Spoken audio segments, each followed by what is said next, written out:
news. There's a blizzard. The roads are closed until tomorrow. Yeah! Let's get stupid! Behind the wholesome family facade of the Seaver household lurked bizarre casting controversies, last-minute character replacements, tragic real-life dramas, and a gum collection that weighed 11 pounds. From religious feuds that got cast members fired to future superstars playing two different characters in the same show, the ABC sitcom was anything but painless behind the scenes. Here are 15 weird facts you didn't know about Growing Pains. Fact 1. Carol was completely recast after test audiences rejected the pilot. Carol, honey, let's Mom, Dad, let me save you some time. Big Al and I have not been dating. Yeah, we figured that out. You what? figured it out. When Growing Pains first went into production in 1985, the role of Carol Seaver, the brainy middle child of the family, was given to an actress named Elizabeth Ward, who had previously worked alongside Tracy Gold in a 1983 ABC after-school special called The Hand-Me-Down Kid. Ward filmed the entire pilot episode as Carol, completing all her scenes and appearing in what would have been the first introduction of the Seaver family to American audiences.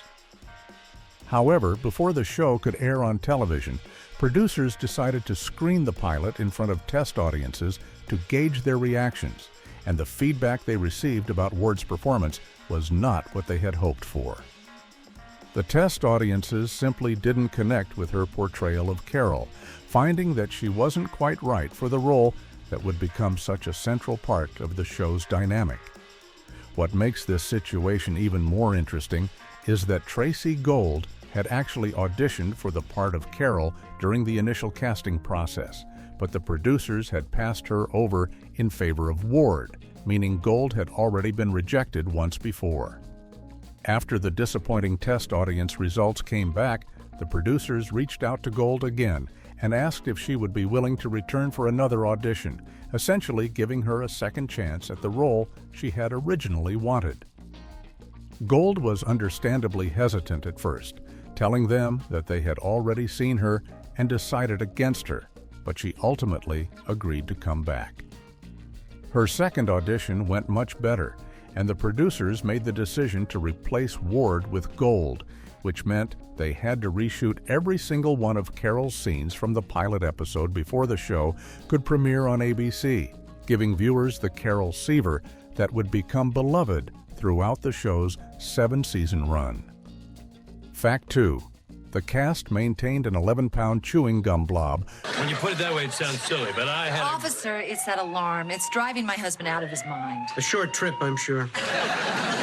One of the strangest traditions to emerge from the Growing Pains set was a somewhat disgusting habit that the cast developed early on in the show's production and maintained throughout its entire 7-season run from 1985 to 1992.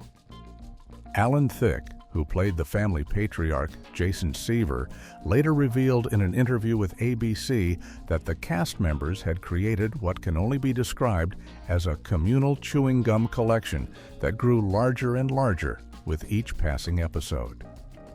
The way it worked was simple but bizarre.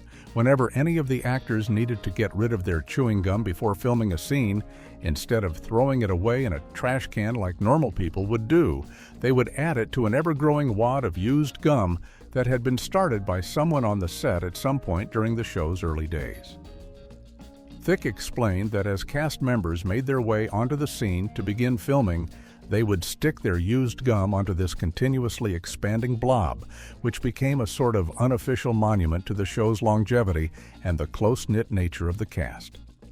What started as probably just a few pieces of gum from a handful of actors eventually turned into a massive, sticky collection that accumulated years' worth of chewed gum from every person who worked on the show. By the time Growing Pains wrapped up its final season in 1992, Thicke estimated that this communal gum wad had reached an astounding weight of approximately 11 pounds, which is difficult to even imagine, and when you think about how many individual pieces of gum would need to be stuck together to create something that heavy. The gum blob stands as one of the most peculiar behind-the-scenes artifacts from any television show of that era. Fact 3. Kirk Cameron's religious conversion led to Julie McCullough's firing. You better make sure no one scores. One of the most controversial moments in Growing Pains history occurred in 1990 when actress Julie McCullough, who had been playing Mike Seaver's girlfriend and fiancée, Julie Costello, was abruptly fired from the show under circumstances that created lasting tension among the cast and crew. McCullough had joined the series during its 4th season in 1989 and quickly became a fan favorite, with her character's relationship with Mike progressing so seriously that the season ended with Mike proposing to her, setting up what seemed like it would be a wedding storyline for the following season. However, when season 5 began production, McCullough arrived on set expecting to film the wedding episode, only to be handed a completely rewritten script in which her character suddenly left Mike at the altar and disappeared from the show entirely.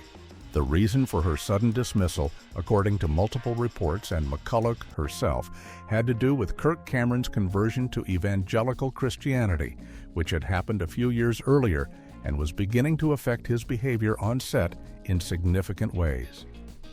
Cameron had discovered that McCullough had posed as the Playboy Playmate of the Month back in February of 1986, several years before she was even cast on Growing Pains, and he reportedly felt uncomfortable working alongside someone who had appeared in what he considered adult entertainment. While Cameron has denied directly demanding her firing, multiple sources, including cast members, stated that he made his objections known to producers and even allegedly called the show's executive producers pornographers for employing her. McCullough has spoken openly about losing the role and has been critical of Cameron ever since, stating that she never received an apology from him despite the impact the firing had on her career and the public criticism she endured during the controversy. Fact 4.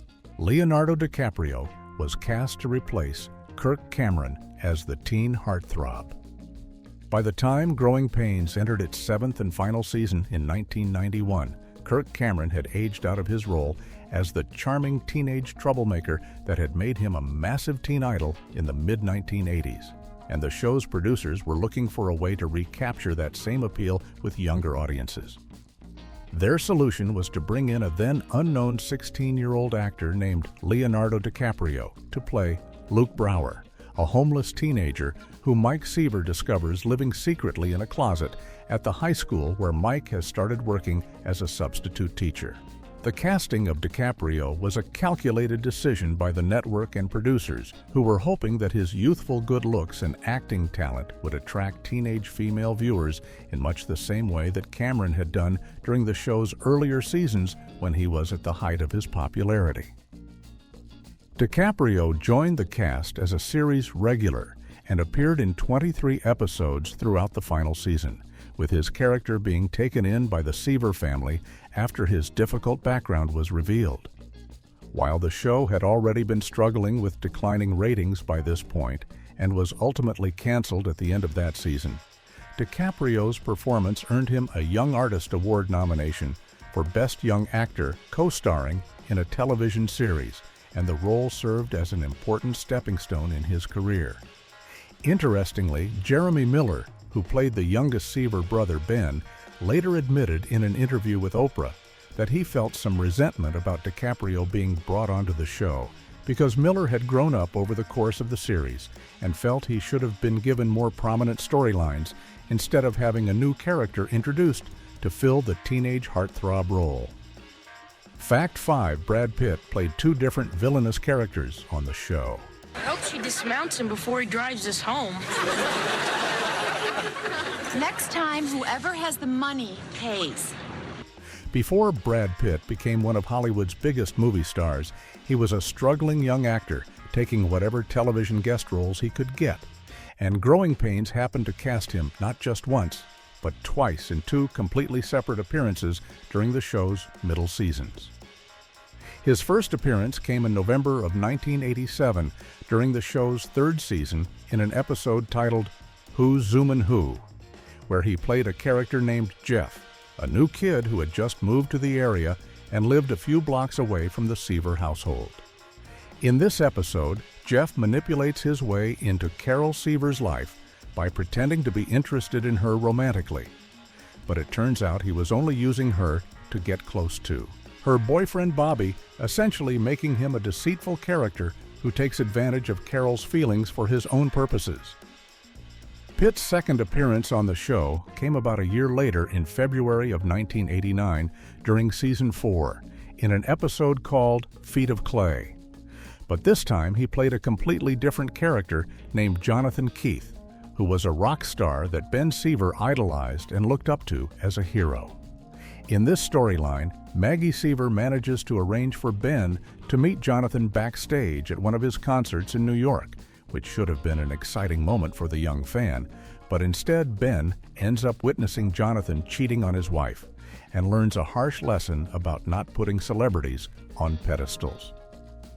What makes these two appearances particularly interesting is that both characters were portrayed in a negative light, with Pitt essentially playing the villain or the disappointment in each episode, which seems like an odd coincidence given that the show could have easily cast him as a more likable character in at least one of his guest spots. Fact 6. Matthew Perry's character died in a gut-wrenching drunk driving episode. Sometimes a friendly face can do more than any medicine can. Right, Jason? Right. Years before Matthew Perry became a household name, playing Chandler Bing on the hit sitcom Friends, he appeared in 3 episodes of Growing Pains during the show's 4th season in 1989 as a character named Sandy, who was Carol Seaver's college-aged boyfriend and honor roll student. The storyline seemed to be heading in a positive direction across the first 2 episodes, with Sandy and Carol developing a serious relationship that fans were rooting for. But then the show took a dramatic and heartbreaking turn in an episode titled Second Chance that aired on April 12th of 1989. In this very special episode, which was designed to send a strong anti-drunk driving message to the show's young audience, Sandy takes Carol out for a night that involves drinking at a bar and attending a college party. And after dropping Carol off at home safely, he gets into a car accident on his way back. When Carol visits Sandy in the hospital, he appears to only be slightly bruised and in relatively good spirits, joking around and telling her that he's been charged with drunk driving but feels grateful to have gotten a second chance at life after surviving the crash. However, after Carol returns home from the hospital visit, her brother Mike receives a devastating phone call informing him that Sandy has died from internal hemorrhaging, which Carol initially refuses to believe because she had just seen him looking perfectly fine. The episode ends with Carol breaking down emotionally while asking what happened to Sandy's second chance, and then the screen displays a sobering statistic showing that 30 people in the United States had been killed or injured in alcohol-related automobile accidents during the time it took to watch that single episode. Fact 7. Alan Thicke's reel. Thicke's son Robin appeared as multiple characters throughout the series. While Alan Thicke was busy playing the television Father Jason Seaver on Growing Pains, he occasionally brought his real-life son Robin Thicke onto the set to appear in various episodes throughout the show's run, giving the young boy some early acting experience that would eventually lead to his successful career as an R&B singer and songwriter. Robin Thicke, who would later become famous for hit songs like Blurred Lines and Lost Without You, appeared in at least 5 different episodes of Growing Pains between the late 1980s and early 1990s.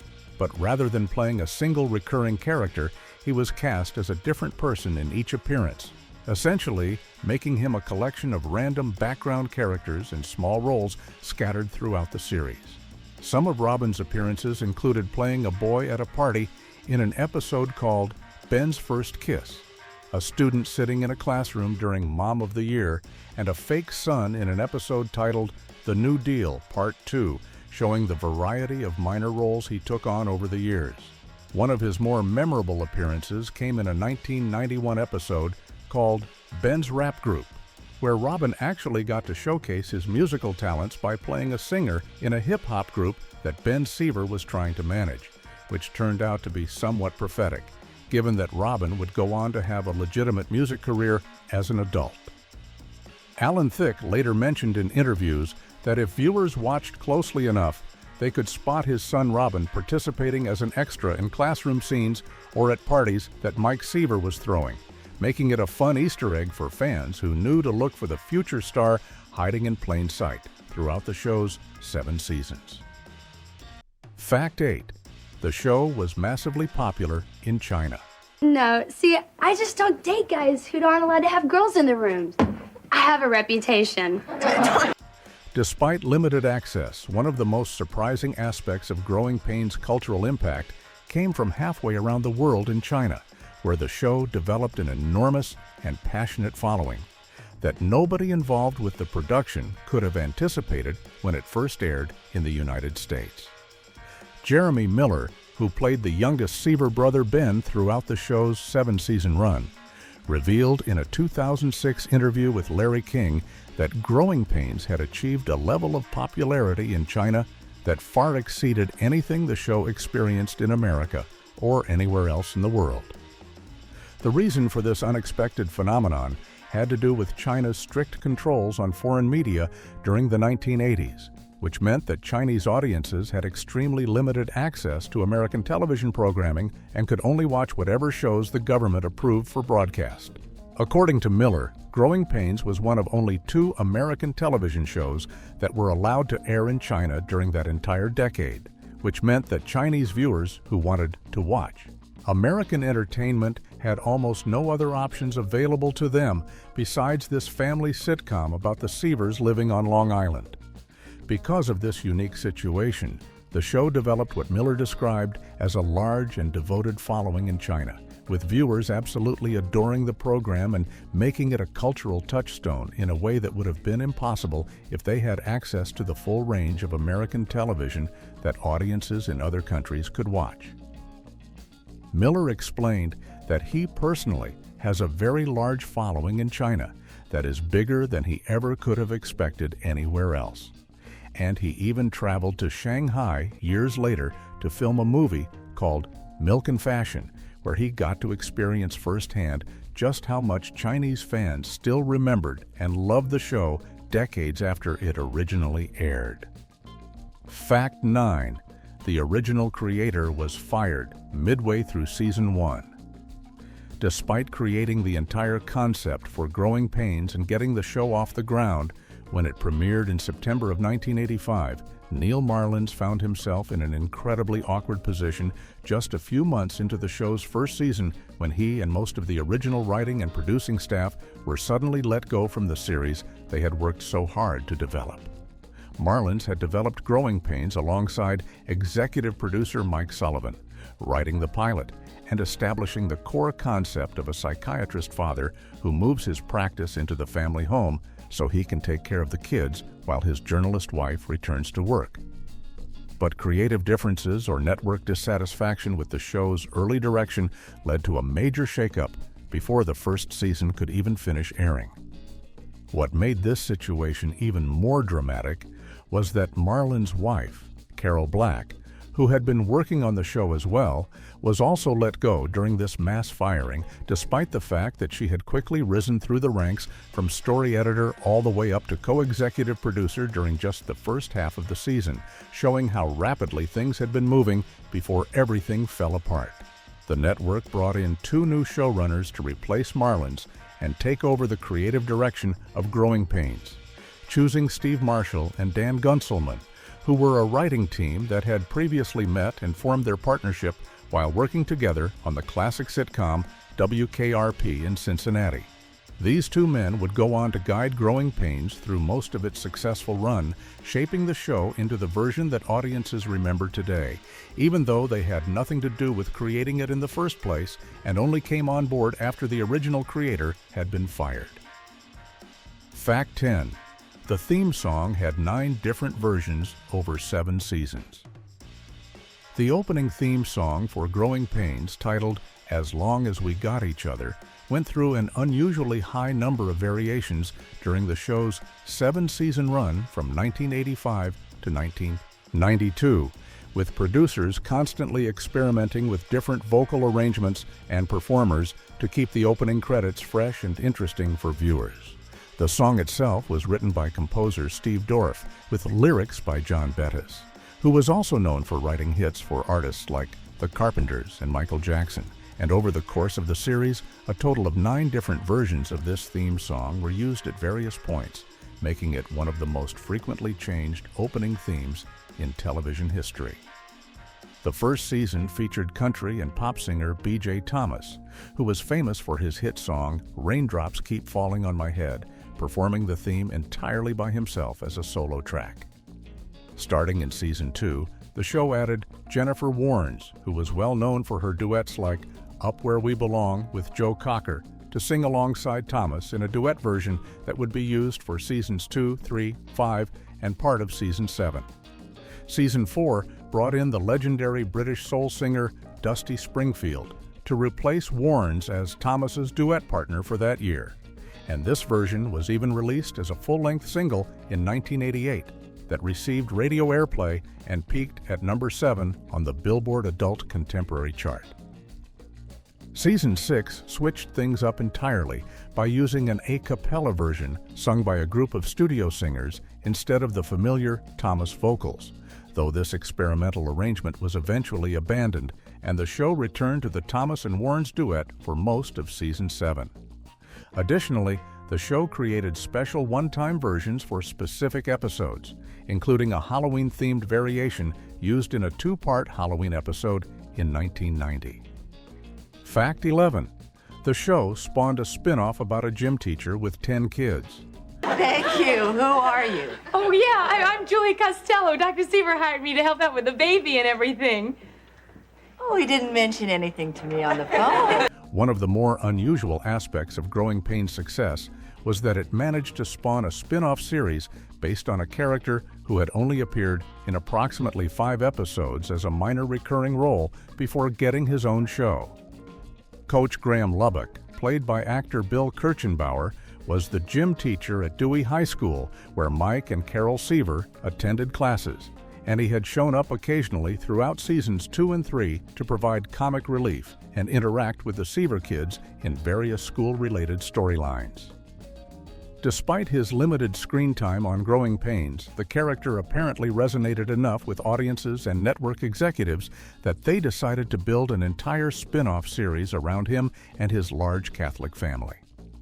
The spin-off, titled Just the 10 of Us, premiered in the spring of 1988 with a special 2-part episode that aired on Growing Pains itself, which served as a backdoor pilot to introduce viewers to Coach Lubbock's home life and set up the premise for his new show. In this storyline, Coach Lubbock loses his teaching job at Dewey High School due to budget cutbacks, which prompts Mike Seaver to lead a protest on his behalf after learning that the coach is struggling to support his wife, 8 children, and another baby on the way. Although the protest fails to save his job, Coach Lubbock receives an offer to teach at an all-boys Catholic school in Eureka, California, and the family moves west to start their new life, which became the setting for the spin-off series. Surprisingly, Just the 10 of Us managed to run for 3 full seasons from 1988 to 1990, proving that the character had enough appeal to sustain his own show despite his minimal presence on the original series. Fact 12. Joanna Kearns accidentally kissed Alan Thicke on the nose. During their audition, when casting directors were searching for the perfect actors to play married couple Maggie and Jason Seaver in late 1984, they brought in Joanna Kearns and Alan Thicke to audition together to see if they had the right chemistry to carry a family sitcom for what they hoped would be multiple seasons. Kearns had just come off the cancellation of a show called The 4 Seasons and was looking for her next opportunity, while Thicke was trying to recover from the failure of his syndicated late-night talk show called Thick of the Night. So both actors were eager to land roles that could revitalize their television careers. During their chemistry read together, something unexpected and somewhat embarrassing happened that turned out to be the exact moment that sealed the deal for both of them and convinced the producers that they had found their perfect on-screen husband and wife. Kearns has mentioned in numerous interviews over the years that during the audition process, she accidentally kissed Alan Thicke on his nose instead of wherever she was supposed to aim for during the scene they were performing, which created an awkward but genuinely funny moment that made both actors laugh and broke any tension that might have existed between two strangers meeting for the first time. Rather than being put off by the mistake, the producers and casting directors saw this accidental kiss as proof that Kearns and Thicke had an instant natural chemistry and comfort level with each other that would translate well to playing a believable married couple on television.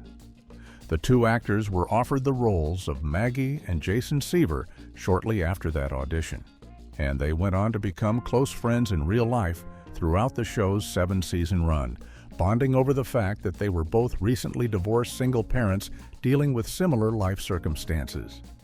Fact 13. The pilot for Hangin' with Mr. Cooper was filmed on the Growing Pains set. Oh, Coop, you gotta try out one of these little club covers here. You know what I'm saying? I'll be getting bored. Maybe just chilling with me. You know, I was just... When Growing Pains ended its 7-season run in April of 1992, the physical set that had served as the Seaver family home for all those years didn't go to waste, because ABC decided to recycle it for a brand new sitcom that was launching just a few months later in September of that same year. The new show was called Hangin' with Mr. Cooper and starred comedian Mark Curry as a former NBA player turned substitute teacher who shares a house with his friends. And rather than building an entirely new living room and kitchen set from scratch, the production team simply reused the existing Growing Pains set with some minor modifications to make it look like a different home. What made this set recycling even more interesting was that the producers of Hangin' with Mr. Cooper decided to acknowledge this reuse in a clever and humorous way by having Alan Thicke appear as himself in the pilot episode's opening scene.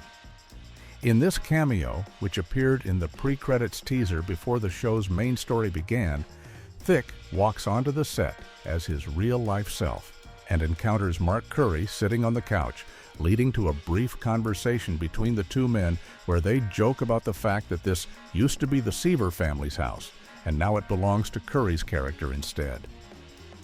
During this scene, Thicke even removes the Seaver family portrait from the wall as a symbolic gesture of passing the torch to the new show, making it clear to viewers that they were watching the same physical space that had been home to the Growing Pains family for so many years, just with new furniture and a completely different group of characters living there now. Fact 14. Kirk Cameron filmed a McDonald's commercial with Tracy Gold years before the show. I had my first Big Mac here. Can I get you another one? Long before Kirk Cameron and Tracy Gold became famous as the sibling duo Mike and Carol Seaver on Growing Pains, the two young actors had already worked together in a completely unrelated project that happened to cast them in the exact same kind of relationship they would later portray on television. In his 2008 autobiography, Cameron revealed a surprising piece of trivia that even longtime fans of the show probably never knew about, which was that he and Gold had filmed a McDonald's commercial together sometime around 1982, which would have been approximately 3 years before Growing Pains premiered on ABC in September of 1985.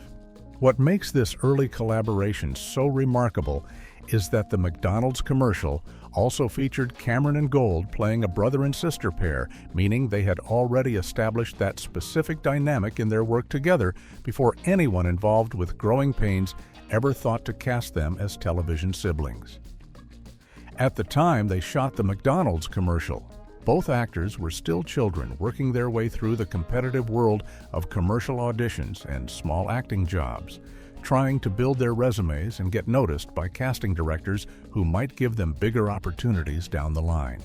Neither of them could have possibly known that a few years later they would be cast in a major network sitcom and would spend 7 seasons from 1985 to 1992 playing almost the exact same relationship they had, portrayed in that fast food advertisement. The fact that they had already worked together as fictional brother and sister before Growing Pains began makes their eventual casting seem almost like destiny, as if the universe was preparing them for the roles that would define both of their careers and make them household names throughout the 1980s. Fact 15. Jeremy Miller received stalker letters from an older man at age about 14. While Jeremy Miller was experiencing the excitement and opportunities that came with being a young star on one of America's most popular family sitcoms, he was also dealing with a frightening situation behind the scenes that highlighted the darker side of childhood fame and the dangers that can come with being in the public eye at such a vulnerable age. When Miller was approximately 14 years old during the run of Growing Pains, which would have been around 1990 or 1991 based on his birth year of 1976, he began receiving numerous letters from an older male stalker who had apparently become fixated on the young actor after watching him play Ben Seaver on television every week. The situation was serious enough that it has been documented in Miller's biographical information and discussed in interviews over the years, though understandably he has not gone into extensive detail about the specific contents of these letters or how long the stalking behavior continued. What we do know is that this was not just a case of an overly enthusiastic fan sending a few harmless messages, but rather a pattern of disturbing communications that came from someone who was significantly older than Miller and whose intentions were clearly inappropriate, given the age difference and the nature of their contact. This experience represents one of the unfortunate realities that many child actors face when they become recognizable television personalities, as their fame can attract unwanted attention from individuals who develop unhealthy obsessions with them based solely on the characters they play on screen. The fact that Miller had to deal with this kind of threatening situation while also trying to navigate the normal challenges of being a teenager and maintaining his performance on a demanding television production schedule adds a sobering element to what might otherwise seem like a glamorous childhood career.